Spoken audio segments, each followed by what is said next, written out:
सोचने से कहाँ मिलते हैं तमन्नाओं के शहर, सोचने से कहाँ मिलते हैं तमन्नाओं के शहर, चलना भी पड़ता है मंजिल पाने के लिए। जय हिंद मेरे प्यारे साथियों, मैं हरिराम मिश्रा आपका स्वागत करता हूं आपके अपने YouTube चैनल दिव्य कीर्ति क्लासेज पर। पहली कक्षा में हम लोगों ने इंग्लिश के बेसिक इन्फॉर्मेशन को देखा और अब इंग्लिश की बेसिक इन्फॉर्मेशन को देखने के बाद हम देखेंगे कि इंग्लिश का सिलेबस क्या हो सकता है। कॉम्पिटिटिव एग्जाम के लिए जो इंग्लिश का सिलेबस आमतौर पर यूज किया जाता है उसे हम डिस्कस करने का प्रयास करते हैं। जैसा कि आपको पता ही होगा कि इंग्लिश एक लैंग्वेज है, तो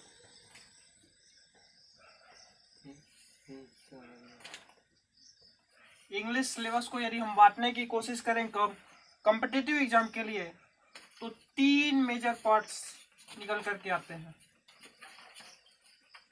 जिसे हम कहते हैं ग्रामर। पहले को हम ग्रामर कहते हैं। दूसरा मेजर पार्ट जो हमारा निकल के आता है उसे हम कॉम्प्रिहेंशन सेक्शन कहते हैं।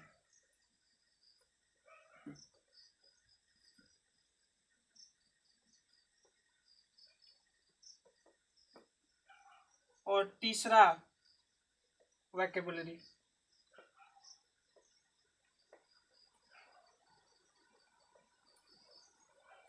यदि हम ग्रामर को थोड़ा और बांटना चाहें तो इसके 2 सब टॉपिक हो सकते हैं।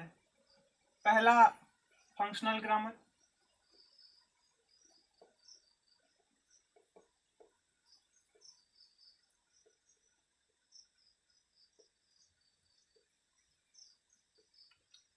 दूसरा हमारा हो सकता है एडवांस ग्रामर।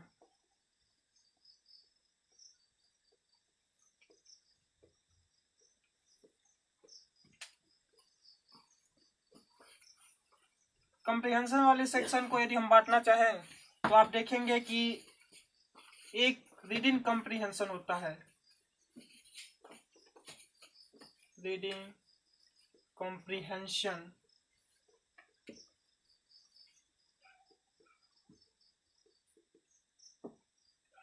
रीडिंग कॉम्प्रिहेंशन, और दूसरा हमारा होता है क्लोज टेस्ट,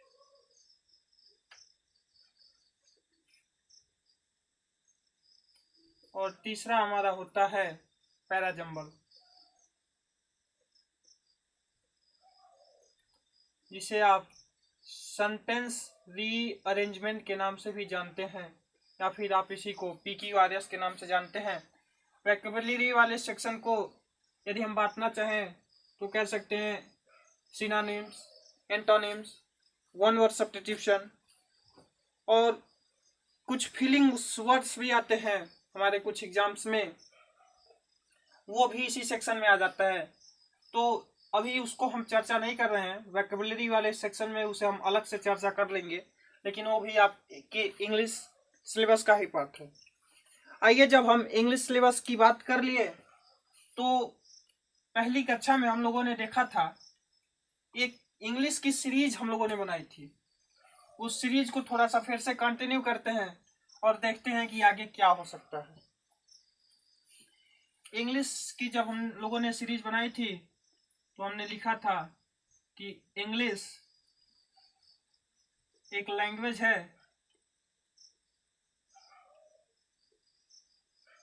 लैंग्वेज साउंड से आई है, साउंड लेटर्स और उसके बाद वर्ड, और फिर हमारा अफिक्स। यहां तक हमारी सीरीज बनी थी। जब आप अफिक्स के कुछ कैरेक्टर्स को देखेंगे तो उनमें से एक इसका कैरेक्टरिस्टिक था कि it's change the part of speech.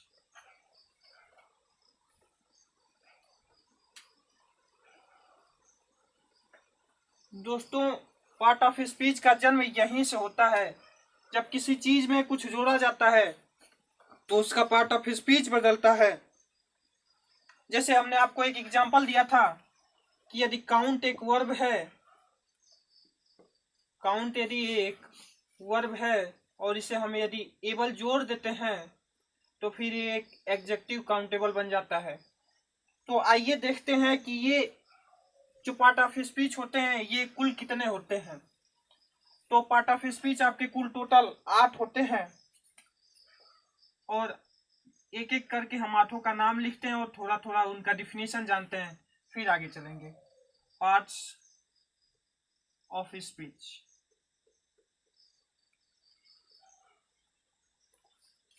पहला पार्ट्स ऑफ स्पीच, इसे आप नाउन कहते हैं। नाउन को यदि हम अभी के लिए जाने तो नाउन आपका एक नेमिंग वर्ड के तौर पर इसे आप डिनोट कर सकते हैं।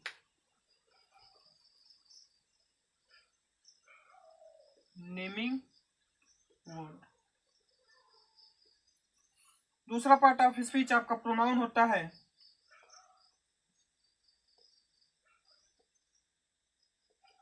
प्रोनाउन को यदि आप अभी के लिए जानना चाहें तो रिप्रेजेंट्स अ नाउन।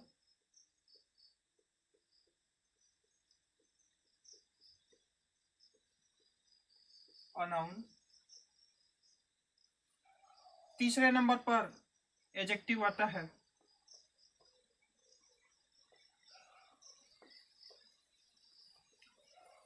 एडजेक्टिव को आप कह सकते हैं कि टू ऐड डिटेल्स,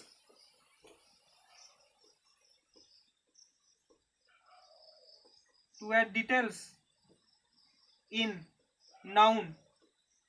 और जब आपने ये कहा कि नाउन, तो नाउन को ही रिप्रेजेंट करता है प्रोनाउन, इस रिप्लेस करता है प्रोनाउन, तो आप ये भी कर सकते हैं कि प्रोनाउन, नाउन या प्रोनाउन। चौथे नंबर पर यदि हम वर्ब को रखें तो वर्ब का वैसे तो स्टैंडर्ड डिफिनीशन बहुत कुछ हो सकता है। हम 3 शब्द लेते हैं, एक्शन, हैपनिंग,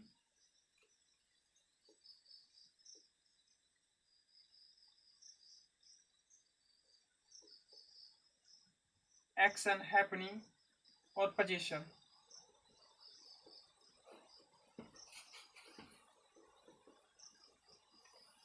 ये 3 शब्द हैं। ये 3 शब्द वर्ब को डिनोट करते हैं। वैसे तो वर्ब और भी होते हैं। कुछ एग्जांपल्स आइए हम देखते हैं। एग्जांपल्स ले लेते हैं। Ram played cricket.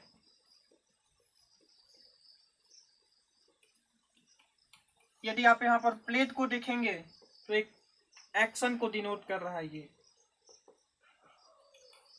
इसी तरह से यदि हम देखना चाहें तो आई हैव अ कार। यदि हम यहाँ पर हैव को देखना चाहें तो ये पोजीशन को डिनोट कर रहा है, पोजीशन को रिप्रेजेंट कर रहा है।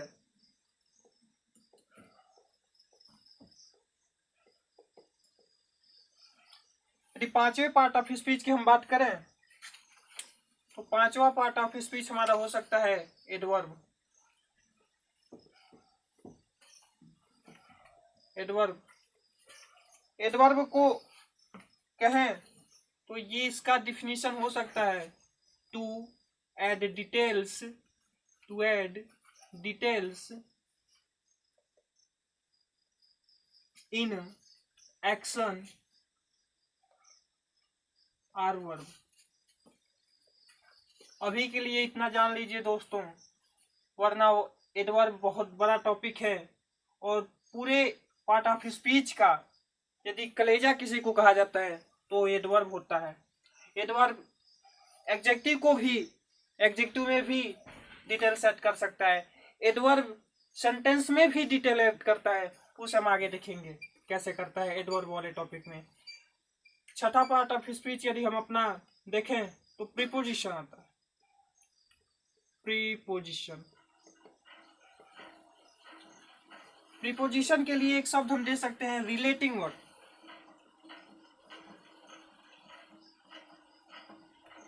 रिलेटिंग वर्ड,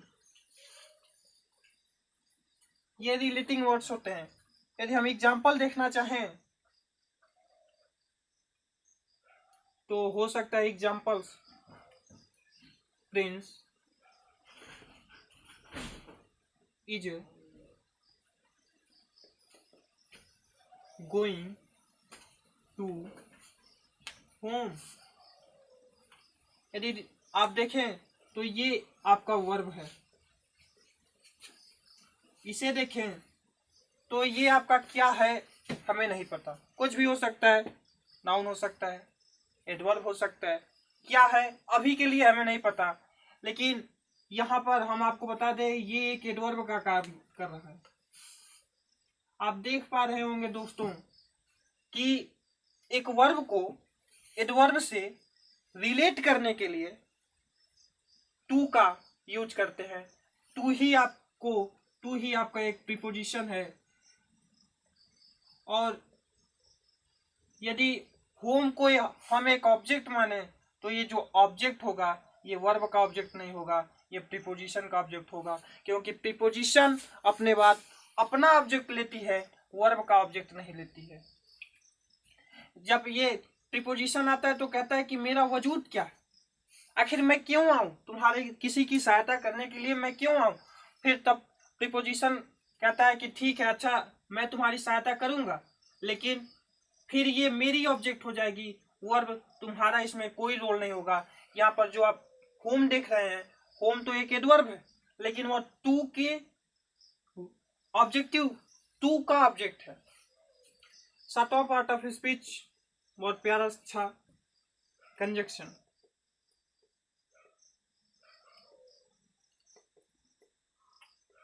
इसे हम कनेक्टिंग वर्ड या फिर ज्वाइनिंग वर्ड कर सकते हैं। ज्वाइनिंग या फिर कनेक्टिंग वर्ड। इसका एक एग्जांपल हम आपको देते हैं कि Ram and Shyam are is a good friend. एक छोटा सा इसी में आपके लिए क्वेश्चन भी हो गया दोस्तों। Ram and Shyam is are a good friend. तो आप देख पा रहे होंगे कि राम भी एक सब्जेक्ट है और श्याम भी एक सब्जेक्ट है, ये दोनों जुट रहे हैं। यहाँ पर ये दोनों रिलेट कर रहे थे, वर्ब एडवर्ब से रिलेट नहीं हो रहा था तो वहां पर प्रीपोजिशन आया। यहाँ पर एक दोनों जुड़ रहे हैं। जुड़ने के लिए क्या जुड़ सकते हैं, एक नाउन दूसरे नाउन के साथ जुड़ सकता है, एक प्रोनाउन दूसरे प्रोनाउन के साथ जुड़ सकता है, एक सेंटेंस दूसरे सेंटेंस के साथ जुड़ सकता है, एक वर्ड दूसरे वर्ड के साथ जुड़ सकता है, एक फ्रेज दूसरे फ्रेज के साथ जुड़ सकता है। तो यहाँ पर हम देखेंगे कि ये राम और ये एक श्याम मिलके दो लोग हुए तो यहाँ पर आर आएगा, इज नहीं, और अ गुड फ्रेंड। और आप यहाँ से ये भी देख लिए होंगे कि ये एक ज्वाइनिंग वर्ड के तौर पे काम करता है। किसी को जोड़ने में और किसी को रिलेट करने में क्या डिफरेंस हो सकते हैं आपको यहाँ से पता चल रहा होगा। जुड़ने के लिए लाइक वाइज जुड़ते हैं, सब्जेक्टिव केस के साथ जुड़ेगा, ऑब्जेक्टिव केस के साथ जुड़ेगा, नाउन के साथ जुड़ेगा, वर्ड के साथ जुड़ेगा, फ्रेज के साथ जुड़ेगा। एक पॉजिटिव सेंटेंस एक निगेटिव सेंटेंस के साथ नहीं जुड़ सकता। एक पॉजिटिव सेंटेंस दूसरे पॉजिटिव सेंटेंस के साथ जुड़ेगा, उसे हम आगे देखेंगे। हमारा एक बहुत ही छोटा सा टॉपिक अब बचता है, इंटरजेक्शन।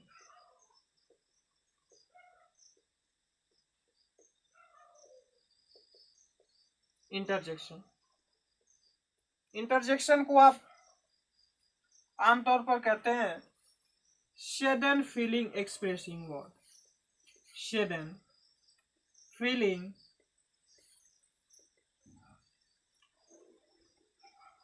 expressing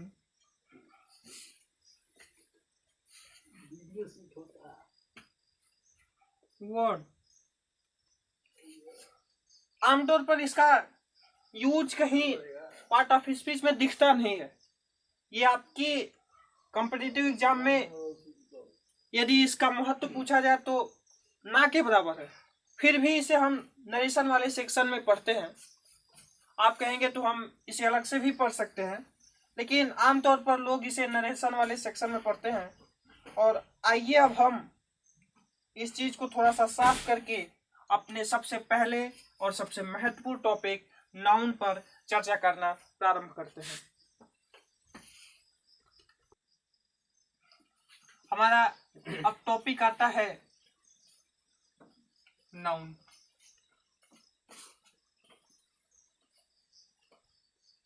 दोस्तों, अब तक हमने जो भी पढ़ा उसका एग्जाम से कोई रिलेट नहीं था, लेकिन अब जो आपका टॉपिक आ रहा है ये आपके एग्जाम के लिए बहुत ही महत्वपूर्ण टॉपिक है और इसे मिस मत करिएगा।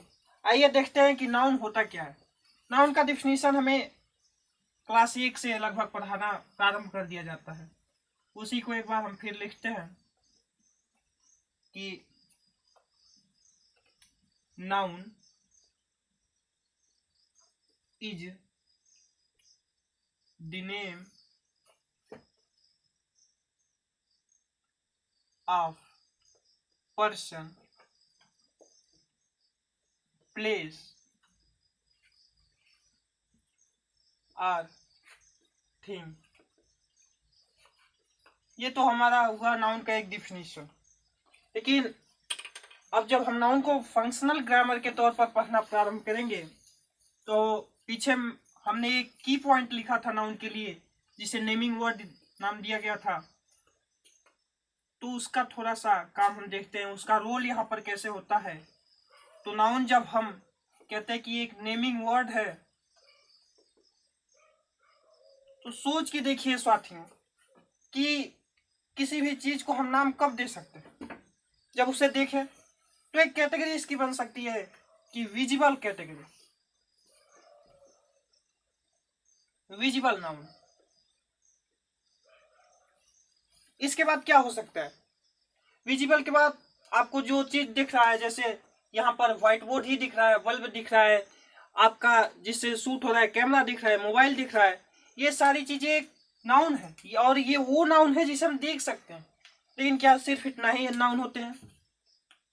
लोग कहते हैं कि लव, लव भी तो एक नाउन होता है। लव एक वर्ब की तरह भी काम करता है, लेकिन लव भी तो एक नाउन होता है। उसे किस कैटेगरी में हम रखें? तो उसे रखने के लिए एक कैटेगरी बनाई गई जिसे हम कहते हैं फेल्ट ओनली। फेल्ट ओनली, इसमें वो चीजें आती हैं जो दिखती नहीं है लेकिन हम उसे महसूस करते हैं। वो दिखती तो नहीं है लेकिन हम उसे महसूस करते हैं। तीसरी कैटेगरी आती है यूनिट की। यूनिट में हम देखते हैं कि नाउन एक यूनिट के तौर पर कैसे काम करता है, आगे देखेंगे उसे। चौथी कैटेगरी हमारी होती है नाउन इक्विवेलेंट। नाउन इक्विवेलेंट, ये वास्तव में नाउन नहीं होते हैं दोस्तों, ये होते तो कुछ और हैं लेकिन काम नाउन का करते हैं। जैसे V1 प्लस ING, यदि आप कहें कि smoking is injurious for health, तो कहा जाता है कि स्मोकिंग यहाँ पर एक नाउन के तरह काम करता है। आप सोच के देखिए कि स्मोकिंग एक नाउन है, तो जब आप स्मोकिंग को यदि डिकोड करने की कोशिश करेंगे तो कहीं ना कहीं आपको मिलेगा कि स्मोक प्लस ING मिलके ही स्मोकिंग बना होगा। ऐसा ही कुछ हुआ होगा ना। अब देखिए, आपको स्मोक जो वर्ब दिख रहा है ये ING दिख रहा है, फिर भी इसे हम नाउन मानते हैं। तो ये नाउन के किस कैटेगरी में आते हैं? विजिबल है, विजिबल है, फेल्ट ओनली, यूनिट, कुछ भी नहीं हो सकता। फिर हम इसे कहते हैं कि चलो इसे हम नाउन इक्विवेलेंट के कैटेगरी में रखते हैं। तो एक कैटेगरी हमारा नाउन इक्विवेलेंट का होता है जो वर्ब एडवांस में इस कंफ्यूजन को आपको जाकर दूर होगा। आइए, जब हम नाउन के फंक्शनल एस्पेक्ट को देख लिए तो फिर नाउन को किसी सेंटेंस में पहचाने कैसे? क्योंकि कुछ ऐसे शब्द होते हैं। अब यदि मैं आपसे पूछूं होम, होम क्या है दोस्तों, तो कुछ लोगों का जवाब आएगा कि होम सर एक एडवर्ब हो सकता है। कोई कहेगा नहीं सर होम एक नाउन भी हो सकता है। तो किसी सेंटेंस में हमें कैसे पता चलेगा कि कौन सा शब्द एक नाउन के तौर पर यूज किया गया है और एक नाउन के तौर पर यूज नहीं किया गया है? उसे जानने के लिए मैं 2-4 एग्जांपल्स लिखता हूं। जैसे मान लीजिए यहाँ पर एग्जांपल्स कुछ लिखे हैं दोस्तों। Prince has called Ramesh, Ram reached airport, Ishani is going to home, Ramesh and Prince love their home. आइए देखते हैं कि इसमें क्या नाउन है। क्या प्रिंस एक नाउन है?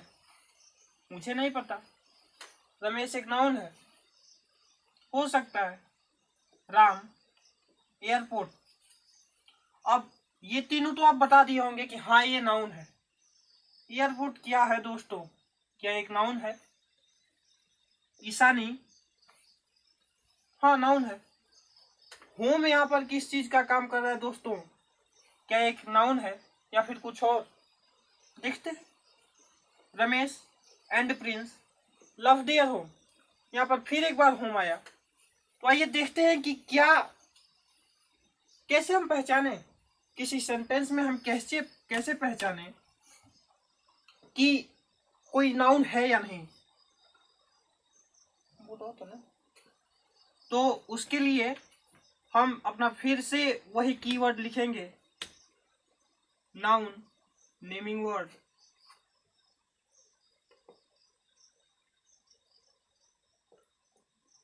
इस बार इस नेमिंग वर्ड को हम 2 कैटेगरी में बांटते हैं, विजिबल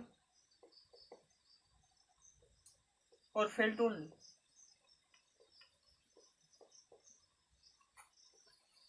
क्योंकि कहीं ना कहीं यदि आप यूनिट को देखेंगे तो यूनिट विजिबल कैटेगरी में आ जाएगा, और यदि आप देखना चाहें नाउन इक्विवेलेंट के, तो नाउन इक्विवेलेंट के कुछ एग्जांपल विजिबल कैटेगरी में आते हैं और कुछ एग्जांपल्स फेल्ट ओनली कैटेगरी में आते हैं। इसलिए हमने यहाँ पर 2 ही कैटेगरी लिया। विजिबल में भी एक पर्सन हो सकता है दोस्तों, और एक थिंग्स हो सकती है, मतलब निर्जीव चीज। प्लेस हो सकता है, कहने का मतलब समझिएगा। या तो एक पर्सन हो सकता है या फिर कोई एक निर्जीव चीज हो सकती है। और पर्सन भी कहीं कहीं आप देखेंगे कि प्रिंस भी पर्सन है, रमेश भी पर्सन है। लेकिन हमें कैसे पता चलेगा कि नाउन यहाँ पर एक सब्जेक्ट का काम कर रहा है या फिर यहाँ पर एक सब्जेक्ट का काम कर रहा है? तो उसके लिए जब पर्सन किसी सेंटेंस में एक नाउन के तौर पर काम करता है और वो हु का एग्जाम्पल दे, किसका मेरे प्यारे साथियों? यदि वो हु का आंसर देता है, आप यहाँ पर पूछें कि who has called Ramesh, who has called Ramesh, तो आपको आंसर मिलेगा प्रिंस हैज कॉल्ड रमेश। यदि ये प्रिंस हु का आंसर दे रहा है तो निश्चित रूप से हु का आंसर देने वाला सब्जेक्टिव केस में होता है सेंटेंस में। इसलिए आप यहाँ पर कह सकते हैं कि प्रिंस एक नाउन भी है जो कि सब्जेक्टिव केस में है। एससी का मतलब समझ जाइएगा साथियों, सब्जेक्टिव केस। और यदि एक पर्सन किसी सेंटेंस में लिखा गया है और यदि हुम से आंसर देता है, किससे मेरे प्यारे साथियों? हुम से आंसर देता है, तो एक ऑब्जेक्टिव केस में होता है। एग्जाम्पल्स ऊपर लिखे हैं, आप देखिए। यदि इसमें हम पूछें कि प्रिंस हैज कॉल्ड हुम, प्रिंस हैज कॉल्ड हुम, तो यहाँ पर हुम का आंसर हमें रमेश मिलता है। रमेश एक नाउन तो है लेकिन ऑब्जेक्टिव केस में है। ये ऑब्जेक्टिव केस में है, हमें कैसे पता चला? क्योंकि सेंटेंस में हुम का आंसर देता है। बाकी बचे ये 2 चीज, फेल्ट ओनली, फेल्ट ओनली भी व्हाट का आंसर देता है, और थिंग्स मतलब निर्जीव चीज जो भी है वो भी व्हाट के ही आंसर देते हैं। मेरे प्यारे साथियों, अब आप देख सकते हैं कि किसी भी सेंटेंस में नाउन को पहचानने के लिए आपके पास मात्र 3 कीवर्ड, व्हाट, हुम और हु।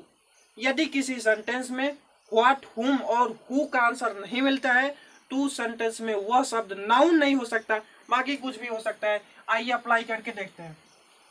प्रिंस हैज कॉल्ड हुम, who has called Ramesh, who has called Ramesh, answer मिलता है Prince.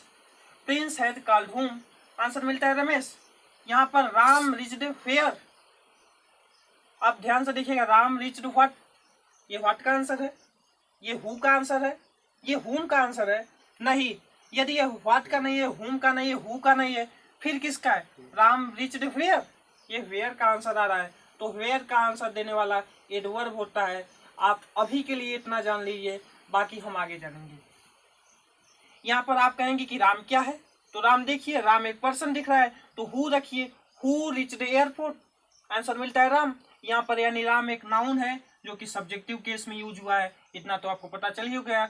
Ishani is going to home, Ishani is going to home, Ishani is going what, Ishani is going what, क्या ये होम जो है व्हाट का आंसर है? नहीं। क्या ये होम का है? क्या ये हु का है? हु का तो हो ही नहीं सकता क्योंकि ऑब्जेक्टिव केस में है, होम का नहीं है और व्हाट का भी नहीं है, फिर किसका है? Ishani is going where. आप देख के आश्चर्य रहेंगे कि कुछ लोग जो कह रहे थे कि ना होम एक नाउन के तौर पर यूज होता है, यहाँ पर आपका होम एक एडवर्ब हो गया। अब इसके अगले सेंटेंस में आप दोस्तों देखेंगे कि यही होम कैसे एक नाउन के तौर पर काम करता है। Ramesh and Prince love what, Ramesh and Prince love what, Ramesh और प्रिंस किससे लव करते हैं? किससे लव करते हैं? तो यहाँ पर आपका आंसर आता है होम से, ये आपका व्हाट का आंसर होता है। इसलिए यहाँ पर आपका जो ये होम स्पेसिफिक बना, ये एक नाउन है। अब देख पा रहे होंगे साथियों कि किसी भी सेंटेंस में कोई शब्द लिखा क्या है उससे मैटर नहीं करता, वो काम किस चीज का कर रहा है उससे मैटर करता है। अब आप कहेंगे कि सर रमेश ऑब्जेक्टिव केस में है या फिर सब्जेक्टिव केस में, और दूसरा हम कैसे जाने कि प्रिंस भी एक नाउन है और वो किस में है? तो आप याद करिए, कंजंक्शन में मैंने बताया था कि एक नाउन को दूसरे नाउन से जोड़ सकते हैं, एक सेंटेंस को दूसरे सेंटेंस से जोड़ सकते हैं, एक फ्रेज को दूसरे फ्रेज से जोड़ सकते हैं। यानी यदि हमें ये पता चल जाए कि रमेश क्या है, वही चीज प्रिंस भी होगा। यदि रमेश एक नाउन होगा तो ऑब्जेक्ट मतलब प्रिंस भी एक नाउन ही होगा। यदि रमेश सब्जेक्टिव केस में होगा तो प्रिंस भी सब्जेक्टिव केस में ही होगा। अब यहाँ पर हम रखते हैं हु, रमेश और प्रिंस दोनों को मिला करके हम आंसर पूछते हैं हु लव देयर होम, हमें इसका टोटल आंसर मिलता है Ramesh and Prince. Ramesh and Prince, यहाँ से हमें ये पता चलता है कि रमेश एक नाउन है, रमेश एक नाउन है जो कि सब्जेक्टिव केस में है। इसी से हम ये देख सकते हैं कि प्रिंस भी एक नाउन होगा जो कि सब्जेक्टिव केस में होगा। आज के लिए इतना ही, मिलते हैं अगले टॉपिक के साथ अगले वीडियो में, तब तक के लिए जय हिंद।